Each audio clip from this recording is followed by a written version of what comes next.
I'm alive. There's been a lot of things happening lately, and I just wanted to talk a little bit about war. I know that everybody has their opinion on it. I'm going to try and keep my 2 cents to myself today. I'm just going to read from DMZ Colony, and DMZ is the demilitarized zone in Korea. And so this is just going to be an excerpt from Mee Choi's new poetry book, and hopefully you can see how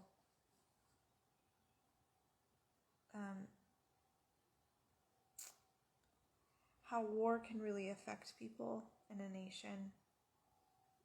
I want to continue reading a lot from this book, but I'm just going to wait and just read a little bit. This is Mee Choi's interview with, and please forgive me if I don't pronounce the Korean names correctly, An Hak-sop, and this is excerpt number 1. Mr. An was a political prisoner from 1953 to 1995. He currently lives in a farming village within the civilian control zone on the South Korean side of the DMZ.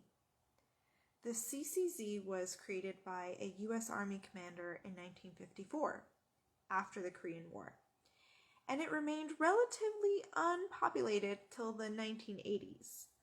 The new settlements in the CCZ are commonly referred to as DMZ villages. To enter the DMZ village near the city of Gimpo, west of Seoul, I had to pass a guard post manned by young soldiers. I also observed seemingly endless barbed wire fencing across the rice fields. An, now in his 80s, remains a North Korean sympathizer. Every time a missile is fired in North Korea, usually before or after the massive biannual joint U.S. and ROK military exercises, An is placed under house arrest. I recorded An and also scribbled in my notebook while listening to his life story at his house on December 23rd, 2016. I remain a daughter of Neo Colony.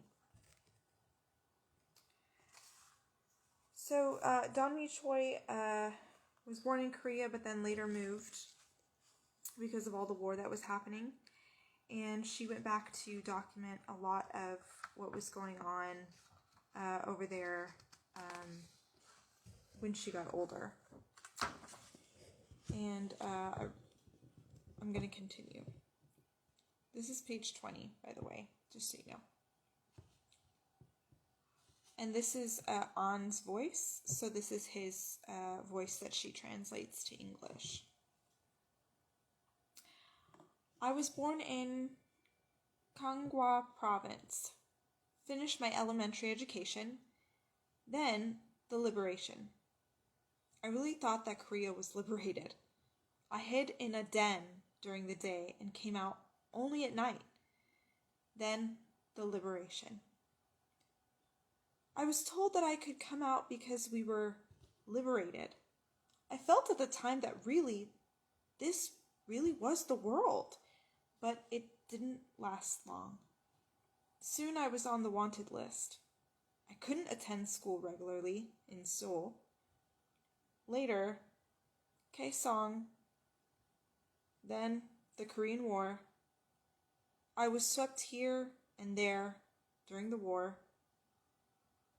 I went all the way up north along the Chinese border as the North Korean troops retreated. I received orders to go back to Seoul. Many meanderings. A country that's not a country. A divided country. I didn't learn English at school. I always skipped my English class. That's how much I despised America. Not the people, but the government. I gained my pro-independence awareness in grade 2. My teacher was like a madman and whipped us when he realized that we only knew Japanese and didn't know Korean at all. When I told my father about it, he said that I would understand my teacher when I got older. I remember my father listening to the news on the radio about the anti-Japanese independence movement led by Kim Il-sung. He was referred to as a general then. I remembered hearing a faint voice on the radio. I wasn't in hiding for any kind of political consciousness or reason. During the Japanese occupation, my 3 older brothers were in the Japanese military. One stayed in the army, and the other 2 planned an escape. If you didn't speak Japanese, then you couldn't get a permit to travel. Many young women were taken as comfort women, and young men were conscripted into the Japanese military or into forced labor. So everyone married early. My sister-in-law died a few months after giving birth, and I had to find something to feed the baby. There was no milk or sugar. We were surrounded by rice fields, but the rice was not for us. The Japanese took everything, even spoons and chopsticks. Because one of my brothers escaped, my father was constantly arrested and questioned. I was wanted too. I'd mailed a letter with money to my brothers for their escape. One evening, my father told me to quickly finish my dinner and go to my aunt's before sunrise. Like I said, I despised America. I really thought America liberated us. In Incheon, when people came out to welcome the Americans, they were shot indiscriminately. The American troops were not liberators, but occupiers. I was 16 in 1946 and began participating in the movement against the U.S. military's occupation. I ran errands for the organizers. It was after the curfew. I was carrying documents from the meeting. I ran and threw the documents into the acacia tree and hid in the well. The police officer chased me. He was a former pro-Japanese collaborator. My body was frozen from the cold water, and even though it was August, if the police had gotten hold of the documents, the entire Kangwa would have been on fire. I couldn't go home. I met with someone who resisted despite being tortured for over a month with water and electricity. The stench of pus from his body was unbearable. He was beaten so much that all of his skin had blistered. He stank of rot. His insides must have been rotting too. The stench of his body is still deep inside me. Inside my mind. I was arrested in Kaesong. I was in school on the 2nd floor. A truckload of police arrived for me. Then I was let out and told to report in every week. I returned to Kangwa, drifted here and there, had a bad case of dysentery. I studied and exercised even in the middle of the night because I knew I would be tortured if I ever got arrested. I went to Nampo and Sinuiju to Chosan and across the Amnok River to China. I was instructed to go back to Seoul. I mostly studied. 1951. I received medical treatment in Taegu. I was tortured. My bad. 1951. Kaesong was attacked. 1952. Many died. I was arrested in 1953. Jailed in Seoul. I received medical treatment in Taegu. I was tortured. Endless torture. I didn't give out any information. More torture. A guy who was torturing me suddenly stopped and said, "Don't be a fool. Just admit that you're a party member." But I was just a foot soldier. 1954. I had a trial and was sent to military prison. If you didn't bleed for a day, then you had your ancestors to thank for it. The soldiers came in the morning, afternoon, and night, and would point and yell, "You!" And you had to state your name, age, and your crime right away. And if you didn't, they'd beat the shit out of you with a club. Your head, your back, the amount of food we received, less than a centimeter of rice in a bowl. Barely a bite. Many died from malnutrition. I tried to escape, but when I tried to run, only my mind could run. My legs wouldn't move. They wouldn't follow me. My arms and legs were like matchsticks. A bean sprout soup. It would be a miracle if you found even 3 bean sprouts in a broth. Even intellectuals became like idiots. Their families abandoned them under the daily abuse. You! And all they could say was, But they could read when ordered to read. They just couldn't speak. From shock. I realized then how important one's surroundings were, how important nurture was. There were different levels of prisoners, 1 to 5, and level 5 got the most food.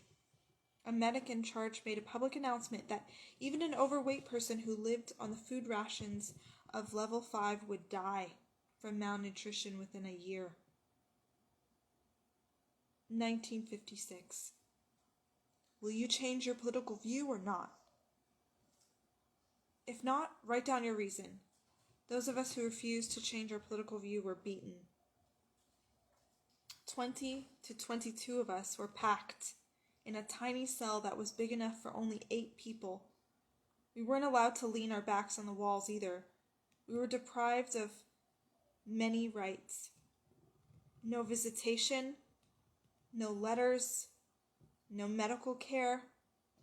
We were given each a blanket to sleep on.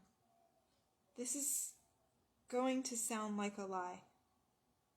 In the morning when we shook the blankets to fold the dust from the blankets, it was so thick that it looked as if smoke was coming out of the room. That's why we had to keep the door closed. When the dust settled, it was about 2 millimeters thick. I know, it sounds like a lie. I was gonna die one way or the other, from the beatings or from getting sick. I decided I wanted to be able to move my body before I died. I opened the door. The entire prison was on alert. The guards thought there was a fire. I admitted I was the one who opened the door. I won't say what they did to me. I'll leave it up to your imagination.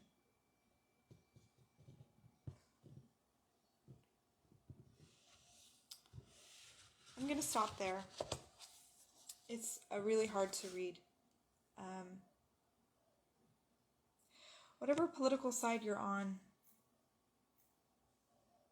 just know that there are real humans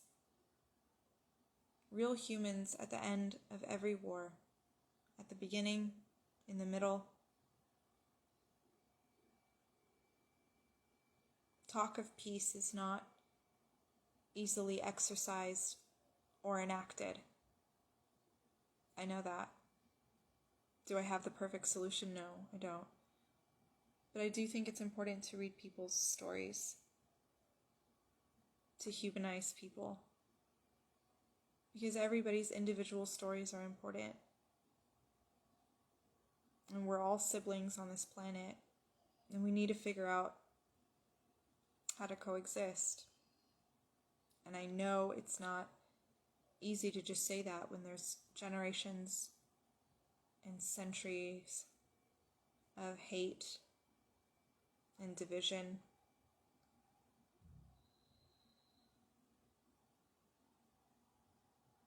But with everything that's going on with Israel and Palestine, we need to learn to coexist. We need to build each other up. We need to build infrastructure up. We need to figure it out. And as the U.S. is one of the largest bullies in the world, we, the civilians, need to make sure that whoever we're electing is trying to rectify that.